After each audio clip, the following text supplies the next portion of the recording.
जय महाकाल। मेरे प्रिय मित्रों, अमावस्या और पूर्णिमा दो बहनों की कथा।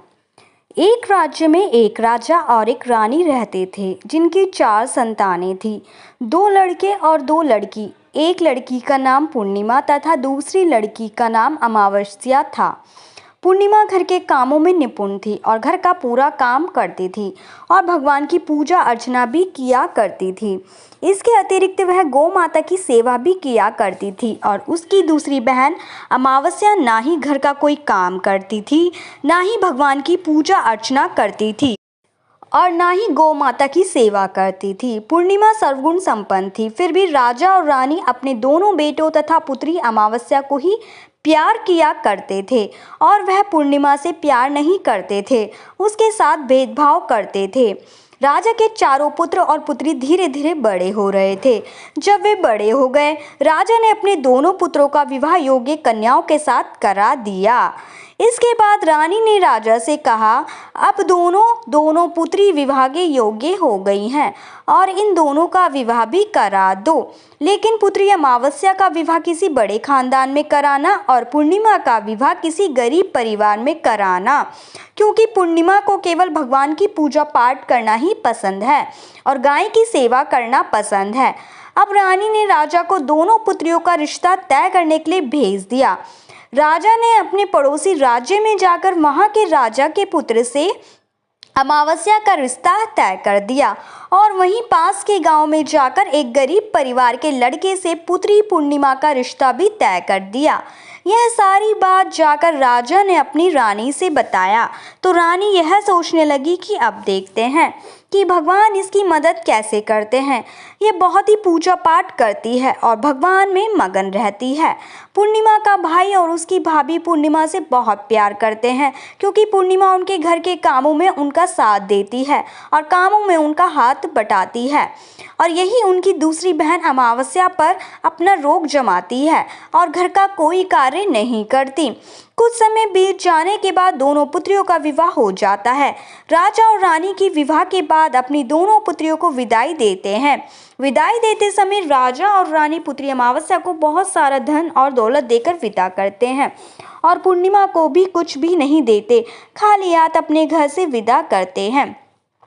इसके बाद दोनों बहनें अपने अपने ससुराल को चली जाती हैं। कुछ दिन बीत जाते हैं और एक दिन अमावस्या अपने घर पर शिव जी की कथा रखती है, जिसमें वह सभी गांव वालों को निमंत्रण देती है और अपनी बहन पूर्णिमा को नहीं बुलाती।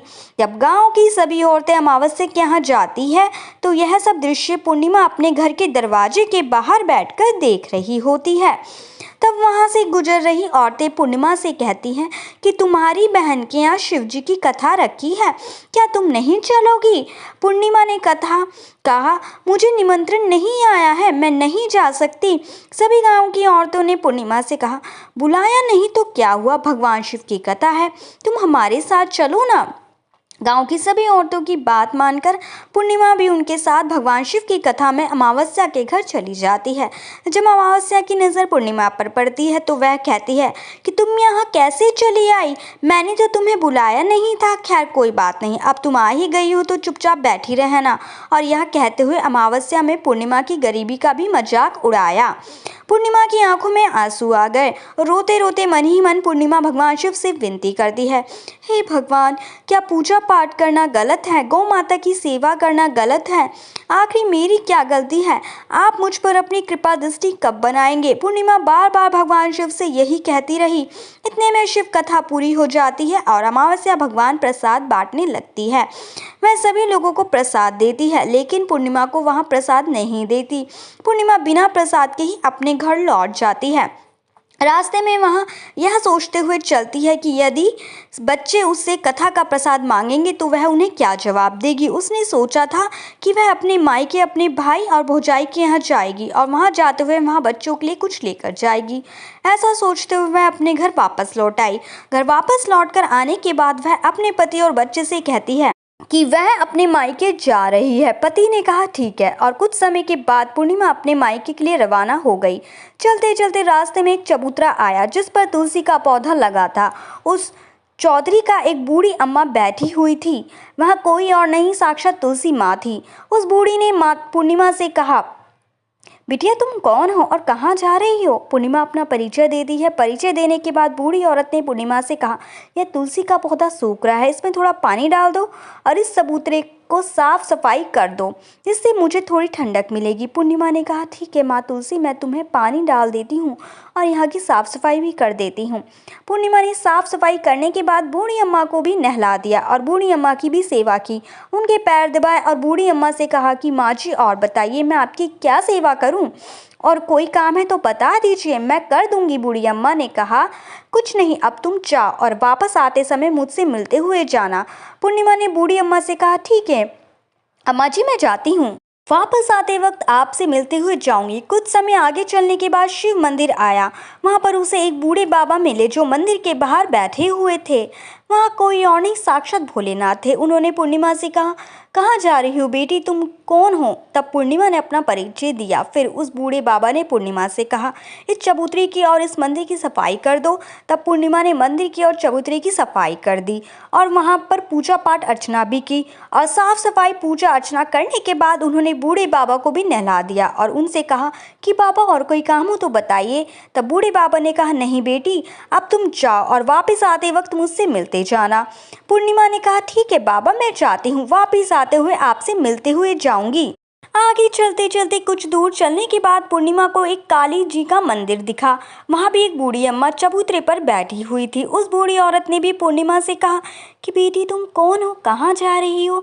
तब पूर्णिमा ने उस बूढ़ी औरत को भी अपना परिचय दिया और बूढ़ी औरत ने पूर्णिमा से कहा, यहाँ पर सभी पूजा पाठ करने के लिए आते हैं, लेकिन मंदिर की साफ सफाई करने के लिए कोई नहीं आता, इसलिए तुम मंदिर और चबूतरे की साफ सफाई कर दो।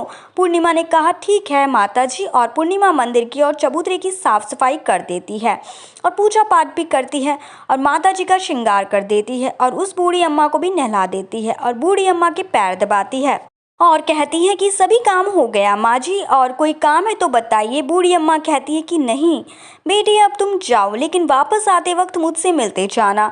पूर्णिमा कहती है ठीक है और वहाँ आगे चली जाती है। आगे चलते चलते एक नदी आती है। वहाँ पर भी एक बूढ़ी अम्मा बैठी रहती है और वहाँ कहती है, बेटी तुम कौन हो और कहाँ से आई हो? उसे भी पूर्णिमा अपना परिचय देती है। बूढ़ी औरत पूर्णिमा से कहती है कि नदी पर स्नान करते हो तो यहाँ पर सब आते हैं, लेकिन यहाँ की साफ सफाई कोई नहीं करता, इसलिए तुम इस किनारे पर साफ सफाई कर दो। पूर्णिमा कहती है ठीक है माँ जी, और वहाँ की साफ सफाई कर देती है और उस बूढ़ी अम्मा के पैर दबा देती है और कहती है, माँ जी और कोई काम हो तो बताइए। बूढ़ी औरत कहती है, कुछ नहीं बेटी, तुम जाओ, लेकिन वापस आते वक्त मुझसे मिलते जाना। और वहाँ नाव में बैठकर नदी के दूसरे किनारे पहुँच जाती है और वहाँ अपने मायके घर पहुँच जाती है। वहाँ पर पूर्णिमा के भाई और भाभी उसे देखकर बहुत खुश हो जाते हैं और वे पूर्णिमा की बहुत खातिरदारी करते हैं और उससे बहुत सारी बातें करते हैं और कहते हैं कि बच्चों को भी साथ में लेकर आती तो बहुत अच्छा होता। अब कुछ समय के बाद पूर्णिमा ने वापस अपने ससुराल जाने को कहा तो उसकी भाभी ने उसके लिए एक साड़ी दी और खेलों में बच्चों के लिए कपड़े और खाने पीने की कुछ चीज़ें रख दी और कहा, तुम बहुत दिनों के बाद आती हो। और पूर्णिमा की भाभी ने यह थैला पूर्णिमा के हाथ में दे दिया और कहा कि जाओ और जल्दी वापस आना। इसके बाद पूर्णिमा वहां से अपने ससुराल के लिए रवाना हो गई और उसी नदी के किनारे पहुंची और नाव में बैठकर दूसरे किनारे उतर गई। वहां पर उतरने के बाद वहां पर उसे वो बूढ़ी अम्मा मिली जो साक्षात गंगा मैया थी। उस बूढ़ी अम्मा ने पूर्णिमा को एक फैला दिया और कहा, इसे तुम अपने घर जाकर ही खोलना। अब पूर्णिमा के पास बहुत से थैले हो गए थे। उन्हें लेकर पूर्णिमा वहां से रवाना हुई। आगे कुछ दूर चलने पर काली माँ का मंदिर आया। वहां पर काली माँ बूढ़ी माँ के रूप में विराजमान थी। उसने कहा, आ गई बेटी पूर्णिमा? पूर्णिमा ने कहा, हाँ माँ जी, मैं तो आ गई। मैं तो काली माँ ने उसे एक थैला दिया और कहा, यह थैला अपने घर जाके खोलना। अब पूर्णिमा के पास 3 थैले हो गए थे। तीनों थैले लेकर पूर्णिमा आगे बढ़ी और कुछ देर बाद जाके शिव जी का मंदिर आया। वहां जाकर बूढ़े बाबा के रूप में शिव जी ने स्वयं विराजमान थे। बूढ़े बाबा ने कहा, पूर्णिमा तुम वापस आ गई? पूर्णिमा ने कहा, हाँ बाबा, मैं वापस आ गई। बूढ़े बाबा ने भी पूर्णिमा को एक थैला दिया और कहा कि थैला तुम घर जाकर ही खोलना। पूर्णिमा ने कहा, ठीक है बाबा। अब पूर्णिमा के पास 4 थैले हो गए थे। अब पूर्णिमा 4 थैले पहले तो थे, अब कैसे ले जाती? उसने एक पुरानी साड़ी निकाली और उन सभी थैलों को एक गड्ढा बना लिया और उस सर पर रखकर वहां से रवाना हो गई। कुछ दूर जाने के बाद उसे तुलसी माँ बूढ़ी औरत के रूप में मिलती है और कहती है, पूर्णिमा तुम आ गई? हाँ माँ जी, मैं आ गई। वह बूढ़ी औरत भी एक थैला देती है और कहती है कि जा, इस थैले को तू अपने घर जाकर ही खोलना। पूर्णिमा कहती है ठीक है माँ जी। अब पूर्णिमा के पास 5 थैले हो गए थे। पूर्णिमा वहाँ से रवाना हुई तो वापस अपने घर पहुँच गई। पूर्णिमा ने बच्चे को नीचे रखा और सबसे पहले अपने मायके का थैला खोलकर देखने लगी। उसमें बच्चों के लिए अच्छे अच्छे कपड़े और खाने पीने की चीज़ें थी और उसने कुछ गहने भी थे। पूर्णिमा ने कपड़े अपने बच्चों को दे दिए और खाने पीने की चीज़ें भी बच्चों को दे दी।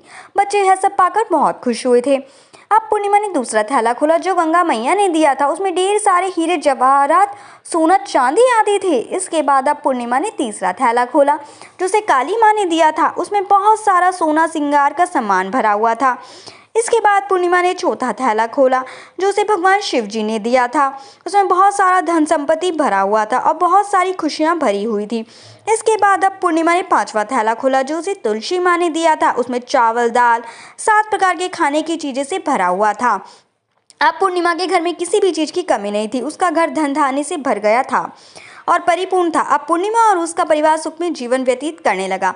अब पूर्णिमा के मन में विचार आया कि क्यों ना शिव जी की कथा कराई जाए और शिव जी का कथा में एक कार्यक्रम रखा। पूर्णिमा ने गांव के सभी लोगों को आमंत्रण दिया, घर जा जाकर सभी लोगों को बुलाया। पूर्णिमा अपनी बहन अमावस्या के घर भी गई और अमावस्या को भी शिव जी की कथा के लिए उसने अपने घर बुलाया। जब अमावस्या पूर्णिमा के घर शिव जी की कथा में आई तो उसने देखा कि पूर्णिमा के घर में किसी चीज की कोई कमी नहीं है। इतना सारा धन दौलत देखकर अमावस्या आश्चर्यचकित हो गई। उसने पूर्णिमा से कहा कि तुम्हारे घर में इतनी धन और दौलत कहाँ से आई? पूर्णिमा ने कहा देखो बहन, तुमने शिव जी की कथा में मुझे नहीं बुलाया था, फिर भी मैं चली गई और तुमने मुझे प्रसाद तक नहीं दिया और मेरी गरीबी का मजाक भी उड़ाया। बाद में अपने घर आ गई और घर आते हुए मन ही मन सोच रही थी कि अपने मायके जाऊंगी और मैं अपने मायके चली गई और कुछ घटना इस बीच हुई। वह सभी घटना अपनी बहन को अमावस्या को बताती है तो अमावस्या कहती है कि तुम भी मुझे प्रसाद मत दो और मुझे डांट लो। लेकिन पूर्णिमा ने कहा कि यह तो भगवान का प्रसाद है, मैं तो सबको दूंगी और तुम्हें भी दूंगी। फिर अमावस्या ने प्रसाद नहीं लिया और वह सीधे अपने घर चली गई। घर जाकर अपने बच्चों से कहकर वहाँ अपने मायके जाने के लिए तैयार हो गई और मायके के लिए निकल गई। उसे भी रास्ते में चलते हुए तुलसी माँ मिली जो चबूतरे पर बूढ़ी माँ के रूप में बैठी हुई थी। बूढ़ी माँ ने अमावस्या से कहा कि बेटी तुम कौन हो और कहाँ जा रही हो? अमावस्या ने अपने परिचय दिया। बूढ़ी माँ ने कहा बेटी यह तुलसी का पौधा सूख रहा है, इसमें थोड़ा पानी डाल दो और इसे चबूतरे को साफ कर दो। इस पर अमावस्या ने कहा बुढ़िया तुझे दिखाई नहीं दे रहा है मैं इतनी महंगी साड़ी पहन रखी है, ये गंदी हो जाएगी। ऐसा कहकर वह वहाँ से आगे चली गई। आगे जाने पर उसे भगवान शिव मिले जिसे भी उसने ऐसा ही कहा। इसके बाद उसे आगे जाने पर काली माँ मिली जिससे भी उसे सारी बातें कही। आगे जाने पर गंगा माँ मिली जिसे उसने यही सब बातें कही। आगे चली गई। इसके बाद अमावस्या जब नाव में बैठने लगी तो उसे नाव में फूलों की जगह कांटे भरे थे जो उसके पैरों में चुभ रहे थे। किनारे पर उतरकर वह अपने मायके चली गई। जब वहाँ उसे उसकी भाभीियों ने कहा था, भाइयों ने देखा तो मन ही मन कहने लगे कि काम ना की काज की, ढाई मन अनाज की। अब आ गई तो ठीक है, पूर्णिमा तो हमारे कामों में हाथ बटाती ही नहीं, यह कोई काम पूर्णिमा तो हमारे सारे कामों में हाथ बताती थी, यह कोई काम करेगी तो नहीं। अब उन्होंने खाना बनाया और खा पीकर सभी सो गए। अमावस्या जब सुबह उठी और अपनी भाभीियों से कहा कि मैं अपने ससुराल जा रही हूँ, उन्होंने कहा ठीक है जाओ। अमावस्या बोली पूर्णिमा को तो तुमने एक थैला दिया था और मुझे कुछ भी नहीं दोगे क्या? भाई और भाभी ने कहा कि तुम घर जाओ, थैले तुम्हारे घर पहुँच जाएगा। फिर अमावस्या वहाँ से निकल गई और नदी के किनारे पर पहुँच गई। वह गंगा मैया बूढ़ी औरत का रूप धारण करके बैठी हुई थी। बूढ़ी माँ ने कहा आ गई बेटी? उसने कहा हाँ मैं आ गई। अमावस्या ने कहा तुमने पूर्णिमा को एक थैला दिया था और मुझे नहीं दोगी क्या? बूढ़ी अम्मा ने कहा तुम घर जाओ, थैले तुम्हारे घर पहुंच जाएगा। इसके बाद आगे जाने पर उसे काली मैया मिली जिसने भी अमावस्या को यही कहा। इसके बाद आगे जाने पर शिवजी भगवान मिले, उन्होंने भी अमावस्या से यही कहा। इसके बाद आगे जाने पर तुलसी माँ मिली और उसने भी अमावस्या से यही कहा तुम घर जाओ, थैले तुम्हारे घर पहुंच जाएंगे। अमावस्या अपने घर पहुंच गई। आंगन में देखा तो वहाँ पर 5 थैले पड़े हुए थे। अमावस्या ने मन ही मन सोचा कि अब तो मेरे पास भी बहुत सारी धन और दौलत आ जाएगी। जल्दी जल्दी उसने सभी थैलों को खोला। किसी में मिट्टी थी तो किसी में पत्थर, किसी में कंकर, किसी में कोयला और कुछ मायने से कुछ भी नहीं था। इस थैले में कुछ भी नहीं था। अमावस्या दौड़ती हुई पूर्णिमा के घर गई। कहती है तुम्हें तो इतना सब मिला, मुझे तो कुछ नहीं मिला, आखिर क्यों? तो पूर्णिमा कहती है कि जब मैं अपने मायके जाती हूँ तो अपनी भाभीियों के साथ उनके कामों में हाथ बटाती हूँ, उनके साथ मिलकर काम करती हूँ, लेकिन तुम ऐसा कुछ नहीं करती, उसकी इज्जत भी नहीं करती, इसलिए वह तुम्हें भला भला क्यों देंगी? इसके बाद तुमने गंगा मैया को ठुकरा दिया और काली माँ को भी ठुकरा दिया और भगवान शिव को भी ठुकरा दिया, इसलिए उन्होंने तुम्हें कुछ नहीं दिया। अमावस्या कहती है कि बहन तुम मुझे माफ़ कर दो, मैंने तुम पर हमेशा अत्याचार किया है, मुझे कुछ नहीं मिला तो कोई बात नहीं, मैं भी भगवान की भक्ति करूँगी और सब कुछ प्राप्त कर लूँगी, मुझे इन सब चीज़ों का रहस्य बताओ। तो पूर्णिमा ने कहा कि तुम भी 3 सूत्र का ज्ञान ले लो और उसकी कथा करना। पहले सूत्र में दया मांगना, दूसरे सूत्र में कथा मांगना, तीसरे सूत्र में 108 बार ओम नमः शिवाय का जाप करना। बहन भगवान ने यह सूत्र दिया, इनको अपने हृदय में बसा लेना। मैंने भी यह 3 सूत्र अपने जीवन में अपनाए थे और सच्चे मन से भगवान की भक्ति पूजा पाठ की थी। फिर भगवान ने मुझे यह सब कुछ दिया और तुम्हारे पास जो कुछ भी था वह भी यह सब खत्म हो गया। इसके बाद अमावस्या अपने घर गई और भगवान की पूजा पाठ करने लगी। भगवान शिव ने उसने माफ़ी मांगी और गौ माता की सेवा भी कर दी, दूसरों की मदद करने लगी। जय महाकाल मेरे प्यारे मित्रों, इस कहानी से आपको क्या शिक्षा मिलती है कृपया मुझे कमेंट बॉक्स में ज़रूर लिखें और कमेंट में जय महाकाल जरूर लिख दें और मेरे चैनल को लाइक